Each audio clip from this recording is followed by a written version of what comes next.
Well, hello there. I've arrived. I'm sorry my thought for the day is so late in being posted, but we've been 12 hours without power here at the hotel that I'm staying in with my family.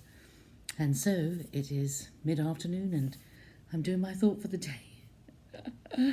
And I was going to talk about today about it being Good Friday and how wonderfully the Lord endured all that he did on Good Friday.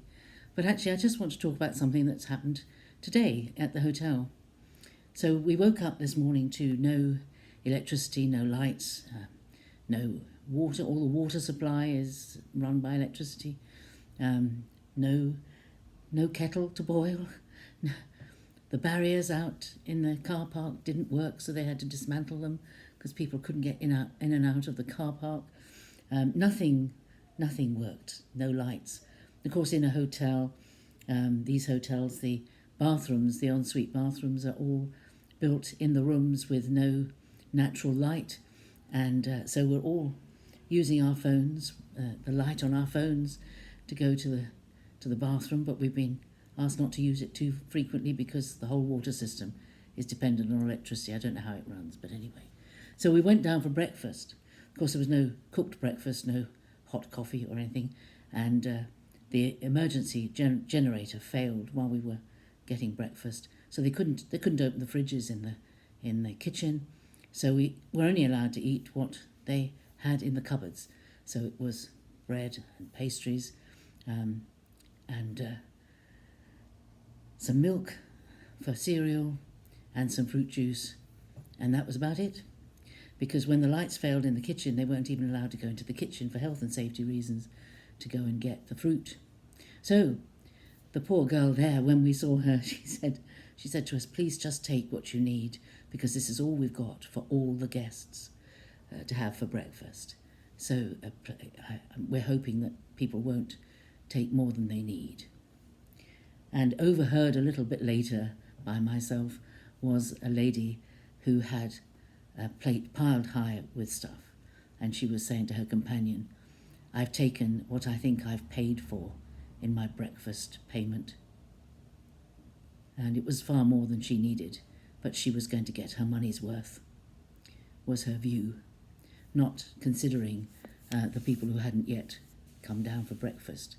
And it made me think how differently the scriptural attitude is, that we should care for one another, we should look after one another. And as Jesus said, we did look at it months ago, I think, but in Luke 6:31 it says, "As you wish that men would do to you, do so to them." So if you in this situation find yourself going to breakfast and find that everything is gone, you would wish that those who had taken more than they needed hadn't done it, that they had left enough so that you would have what you needed. The principle of sharing rather than every man for himself was quite stark here this morning. Those who were not being considerate of other people, and those who were being considerate of other people. Just made me think that you never know how you're going to react when an emergency situation arises. We didn't know how long the power would be out for. It might only have been out for an hour or two, but in fact it was out for 11 hours.